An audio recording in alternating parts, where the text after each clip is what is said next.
Hi, it's me again with Corel Drill Tips and Tricks. Real quick video, part 2 of this. When I kept filling in with the Smart Fill tool and then moving away, and then I'll left click, right click, it's a 2mm line. That's because he's drawing in 2mm. And he's also drawing in CMYK. Most laser engravers should engrave and cut in RGB. I have RGB here. No, this is his file, so I actually have RGB or CMYK. I'm going to go to Windows, Color Palettes, Palettes, and I'm going to turn on the RGB and turn off the default palette. Now I have RGB.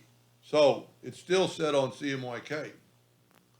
I am going to, without anything selected, double click on the pen tool, go to graphic, have it checked, and right here, I'm going to leave it on millimeters for him because he's drawing in millimeters, but I'm going to go to RGB and I'm going to go to red and hit OK.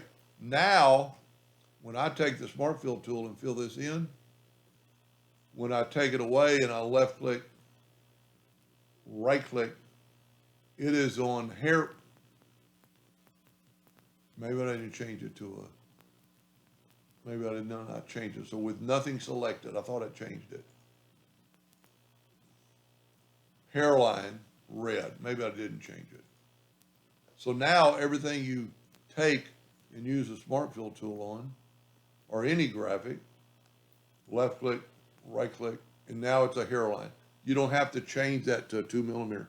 If you're designing a lot with a laser, I draw in red, and I draw in red hairline because I've always started my cuts first. So if you want to set up your laser like that, one, make sure it's RGB. I would think all the lasers I know about want RGB and not CMYK, and all the lasers should use hairline for cutting. Anyway, I hope that helped a little bit. Thank you for watching.